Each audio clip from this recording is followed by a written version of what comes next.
All right, excited to be competing in the 121st big game.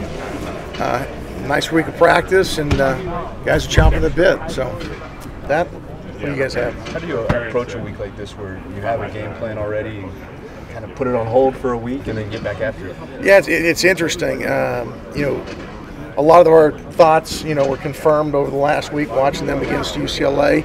They got Arcega-Whiteside back, so we weren't sure whether he was going to be ready to play for us. We anticipate that Smith will play. We'll see come Saturday.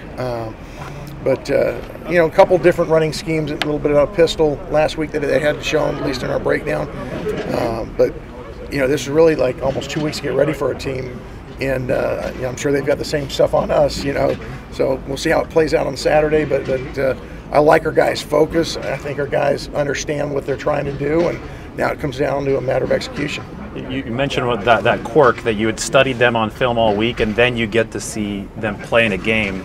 Has that ever happened in your career as a coach? No, not really. Not like that, where 2 weeks later you play. I was at Naval Academy when 9/11 happened, and you get ready for the game, and then they postponed it. But we were supposed to play at the end of the year, and they ended up not playing it. But this is something kind of unique where you play just 2 weeks later. You practice through the week, then you put that on the shelf, and then you dust it back off, and you see some things. Well, let's add this and let's add this. So we'll see if it works. You talked about J.J. Arcega-Whiteside. We all know he's a very talented receiver, but when you're kind of looking at him with the critical eye, what stands out to you the most about him? Well, I think he's got tremendous ball skills. He's a long, athletic guy that obviously played basketball at some point in his career because he plays it on grass, and he does a great job of using his body to box out and makes highly contested catches seem easy. He also draws a lot of pass interference penalties. Is that simply because the guy has no alternative but to foul him to stop him? Yeah, I guess so. It's like the hack-a-shack kind of thing, I think. So, we're going to try to get our best matchups on him, and he's a tough matchup for most people.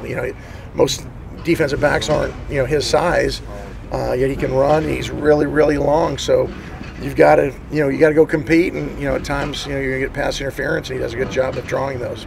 With this game being in this unusual week where there are already recruiting plans for coaches to travel, has that complicated things? Yeah, a little bit. I was in a couple of cities. I was in Seattle, trying to think, Sunday morning, and then I was down in Orange County in San Bernardino Sunday night. So, you bounce around, you do what you can. We had some coaches on Monday still on the road recruiting. We'll go back on the road tomorrow night. So it's just you've got to be able to balance. It's almost like you're into bowl practice week where you're practicing and recruiting, and it's a little bit tough on schedules for coaches, but it's just what you got to do this time of year when it's sunshine. You got to make hay. With a year of kind of this early signing going on, do you have general impressions of the way that it's moving now, being earlier?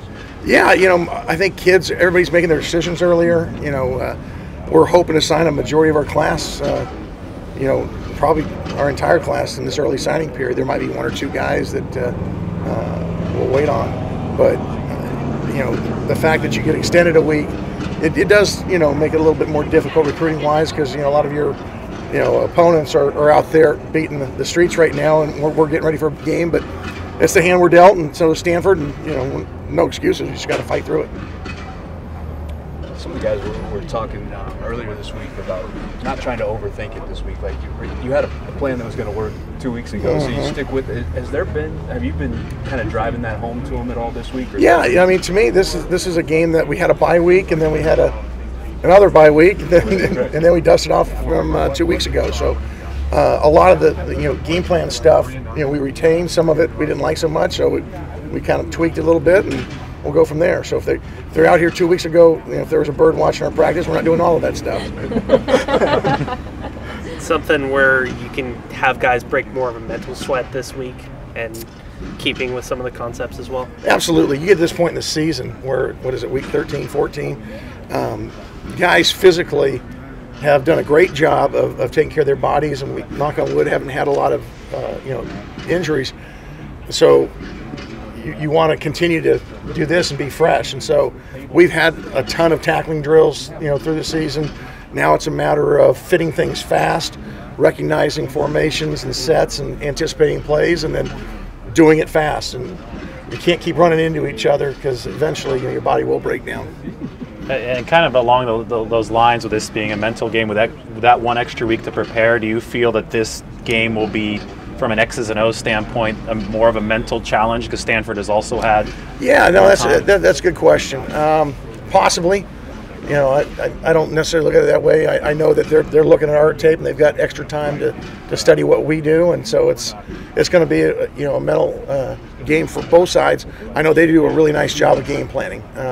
Watching them last week against Coach Kelly and that team, it's interesting to see the chess matches and the counter punches, and I'm sure it'll be the same thing this week. With both of us having a couple weeks to get ready. The takeaways obviously are huge, but when you guys get one, they're not happy with just getting the ball. They want to score. How do you develop kind of that mentality and that blocking for that? Well, we talk about it all the time, and we drill it. I mean, we drill takeaways weekly. We want it to be a mentality. The thing that's really fun about this year's group is they have such fun playing. They get juiced when someone gets a takeaway, and they can transition from defense to offense and let's go. To me, one of the most devastating plays in sports is a turnover that gets converted into points right away. Most teams don't recover from those, and then if you get a couple of them, it's really, really hard. So, we kind of convince our guys that when we go on offense, from defense to offense, we got to block it the right way and let's go score. And guys are excited to do it. The last 4 games, I think your offense has only one more touchdown than your defense. So you guys are slacking up because they're ahead of you. Well, our job every week is to outscore the opponent's defense. So, as long as we outplay the opponent's defense, we'll be okay.